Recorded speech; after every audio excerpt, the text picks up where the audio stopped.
पिछड़े नहीं है, 2002 के बाद नकली पिछड़े बने। वो थाली कहाँ से आती है? वो होटलों से आती है। लेकिन उसमें दलितों के घर नहीं, दलितों के घर का बना हुआ पकवान नहीं खाते, लेकिन बाहर से आया हुआ पकवान वो खाते हैं।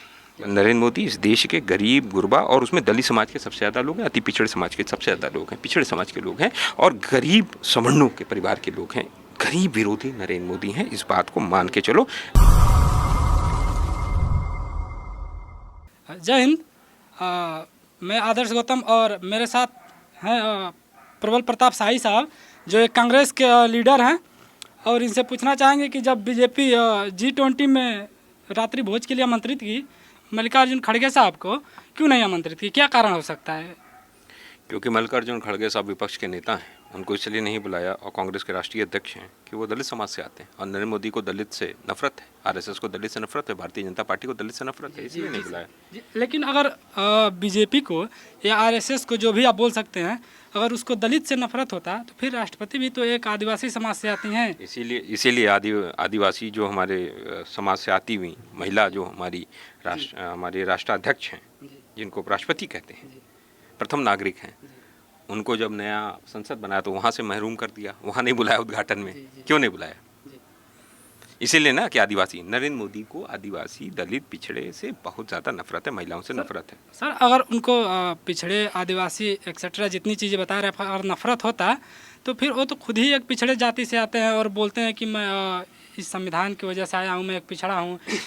तो जनजाति पिछड़े नहीं है, 2002 के बाद नकली पिछड़े बने हैं वो। जब वो रथ यात्रा निकल रही थी तो अगड़े थे।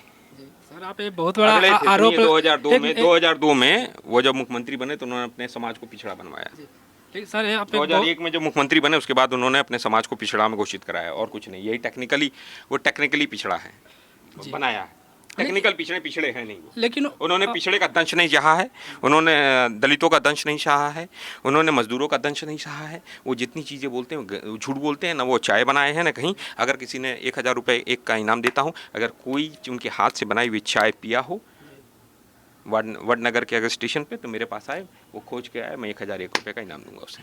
लेकिन उनकी पार्टी बीजेपी और आरएसएस के कार्यकर्ता भी अधिकतर दलित के घर और आदिवासियों के घर खाना खाते हुए, खासकर अमित शाह जी की बात करता हूँ, तो खाना खाते हुए दिख जाते हैं। फिर भी आप लोग कांग्रेस के लोग ऐसे वो थाली कहाँ से आती है? वो होटलों से आती है। लेकिन उसमें दलितों के घर नहीं, दलितों के घर का बना हुआ पकवान नहीं खाते, लेकिन बाहर से आया हुआ पकवान वो खाते हैं। लेकिन सर, उसमें तो क्लियर दिखाई देता है कि एक औरत है जो आदिवासी समाज से बिलोंग करती है और आकर के खाना दे रही है। खाना खाते हैं और उसके बाद उनका आरक्षण समाप्त कर देते हैं। आरक्षण समाप्त करने की साजिश रचते हैं, उनकी नौकरियां खा जाते हैं। सरकारी नौकरियां पेंडिंग पड़ी हुई हैं, नई भर्तियां नहीं निकाली जा रही, सरकारी कंपनियां बेची जा रही हैं, सारे PSUs बेच दिए, जिससे दलित और पिछड़ों को, बेचारों को रोजगार न मिले। संविधान में जो हक मिला है, हक मिला है उन्हें, उस हक को छीनने का कोशिश ये लोग करते हैं। ये सब ड्रामा करते हैं। अच्छा, 2024 में कांग्रेस का और इंडिया अलायंस का मतलब क्या मुद्दा रहेगा? मेन मुद्दा क्या रहेगा? क्योंकि अधिकतर देखा जाता है कि कांग्रेस पहली बात अपना एक लीडर क्लियर चुन नहीं पाती है, और दूसरी बात इसके मुद्दे क्लियर नहीं। एक चीज़ सुनो, संसदीय परंपरा में 273 सांसद जिसके पास होते हैं वो सांसद चुनते हैं कौन प्रधानमंत्री बनेगा। ये राष्ट्रपति फॉर्म ऑफ इलेक्शन है, प्रेसिडेंशियल फॉर्म ऑफ इलेक्शन नहीं है। इसमें मत पढ़ो। अगर बाबा साहब अम्बेडकर को मानते हो तो बाबा साहब अम्बेडकर ने संसदीय लोकतंत्र लाया है। संसदीय लोकतंत्र में आज 272 सांसद आज कह दें नरेंद्र मोदी हमारा प्रधानमंत्री नहीं है, तो नरेंद्र मोदी को इस्तीफा देना पड़ेगा दूसरे दर। नरेंद्र मोदी इस देश का चुना हुआ प्रधानमंत्री नहीं है, 272 सांसदों का प्रधानमंत्री है। ये सुनो, प्रोपोर्शनेट है ये। लेकिन सर सुन लो ना, ये कहनी बात है, बस सुनो, पहले समझो। वो सांसदों का प्रधानमंत्री नेता सदन होता है, उसको 272 सांसद चुनते, 73 सांसद चुनते, 272-73 सांसद आज कहते हैं प्रधानमंत्री हमारा नरेंद्र मोदी ने, उसे इस्तीफा देना पड़ेगा। लेकिन सांसद तो लोगों के द्वारा चुन के आते हैं और डायरेक्टली इनडायरेक्टली। मैं क्या कह रहा हूँ कि सांसदों के द्वारा, मैं क्या कह रहा हूँ, आज प्रबल प्रताप शाही को, मुझे वो 272 सांसद खड़े हो जाए, 273 सांसद का प्रबल प्रताप शाही प्रधानमंत्री हमारा नेता है, तो कल मुझे शपथ दिलानी पड़ेगी राष्ट्रपति को। मैं कह रहा हूँ, और बोलो, तुम्हें कह दे तो कल तुम्हें दिलाना पड़ेगा। अगर इंडिया अलायंस सत्ता में आती है तो दलितों के लिए, पिछड़ों के लिए, आदिवासियों के लिए, महिलाओं के लिए जितनी सारे आप आरोप लगा रहे हैं उनके लिए क्या आपका राहुल गांधी जी ने विजन कहा है रहेगा? कि जिसकी जितनी संख्या है उसको उतनी हक मिलना चाहिए। और इंक्लूसिव पॉलिटिक्स हम कर रहे हैं। इंडिया अलायंस में इंक्लूसिव समावेशी की बात की तो सबको समावेश करके हम करेंगे। और इस देश के अंदर जो पिछड़े हैं, दलित हैं, आदिवासी हैं, महिलाएं हैं, अल्पसंख्यक हैं, उन सब के हक, हकूक, हिस्सेदारी का ध्यान रखा जाएगा। पहले रोजगार की ज़रूरत है, बेरोजगारी बहुत ज़्यादा चरम पर है। आज मनरेगा की मजदूरी बढ़ गई है, मनरेगा के मजदूरों की संख्या बढ़ गई है। क्यों? क्योंकि बेरोजगारी है।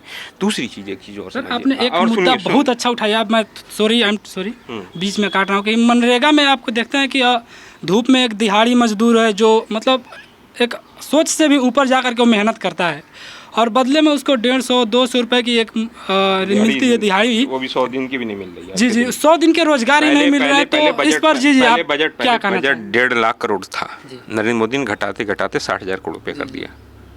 अगले साल पता नहीं कितना करेंगे। 60,000 करोड़ रुपये में नरेंद्र मोदी जो है वह हमारे 15 करोड़ परिवारों को जो मनरेगा से जुड़े हुए हैं उनको पैसा देना चाहते हैं। और ये G20 जो हुआ है उसमें 20,000 करोड़ रुपया खर्च हुआ टोटल, अभी से लेकर सुबह मतलब 1 साल के अंदर जो है। तब सोचो उस G20 के प्रोग्राम के लिए 20,000 करोड़ रुपया, और हमारे देश के मनरेगा के जो 15 करोड़ परिवार हैं जो 75 करोड़ के आसपास बैठेंगे, 80 करोड़ के आसपास बैठेंगे, उनके लिए कितना? 60,000 करोड़। तो नरेंद्र मोदी इस देश के गरीब गुरबा, और उसमें दलित समाज के सबसे ज़्यादा लोग हैं, अति पिछड़े समाज के सबसे ज़्यादा लोग हैं, पिछड़े समाज के लोग हैं, और गरीब सवर्णों के परिवार के लोग हैं। गरीब विरोधी नरेंद्र मोदी हैं, इस बात को मान के चलो। ये जितनी भी प्रोपोगंडा है नरेंद्र मोदी का, वह सब अपने बड़े बड़े इंडस्ट्रियलिस्टों को फ़ायदा पहुंचाने, अपने अडानी को फ़ायदा पहुंचाने के लिए कर रहे हैं, और कुछ नहीं कर रहे हैं। इस देश के अंदर वो संविधान भी इसीलिए बदलना चाहते हैं कि अडानी को ज़मीनें दे सके भारत। लेकिन सर, अगर मोदी जी जो गरीब सवर्ण लोग हैं अगर उनके विरोधी होते तो 10% रिजर्वेशन तो नहीं देते। 8 लाख का क्रीमी लेयर लगाया हुआ है, उसमें गरीब को कहाँ हिस्सेदारी मिल रही? जी चलिए ठीक है। गरीबों को मिलती तो तमाम प्रोफेसर्स के बच्चे वो नहीं आते। उसमें जो भी आया है, एक पूर्व मंत्री जो अपना वर्तमान में वर्ती था उसका भाई हो गया। तमाम प्रोफेसर, असिस्टेंट प्रोफेसर जो पद पर आए उनके पिताजी डीन हैं, या पिताजी उनकी माताजी प्रोफेसर हैं, या IAS का बच्चा, वो कैसे आ रहा है? ये सब जो है गरीब विरोधी लोग हैं। नरेंद्र मोदी गरीब विरोधी हैं, इस बात को समझो। वो सवर्णों के भी गरीबों के, गरीब सवर्णों के भी विरोधी हैं। एक लास्ट क्वेश्चन, अगर कांग्रेस सत्ता में, इंडिया अलायंस सत्ता में आया तो वो मनरेगा के मजदूरों का जो है कि मनरेगा लाया कौन था? कांग्रेस पार्टी। जी उसका वेज बढ़ेगा कि नहीं बढ़ेगा सर? बढ़ेगा, वो भी बढ़ेगा, डेज भी बढ़ेंगे। हमारी मांग है। मैं तो कामगार कर्मचारी कांग्रेस का, हमने तो 24 अप्रैल को यहाँ पर प्रोग्राम, 25 अप्रैल को प्रोग्राम किया था यहाँ जंतर मंतर पे, और हमने मांग की थी कि इसके डेज बढ़ाए जाएं, 200 दिन किया जाए, 450 रुपये दिहाड़ी की। चैनल और इसको लाइक करें, शेयर करें और सब्सक्राइब भी कर सकते हैं।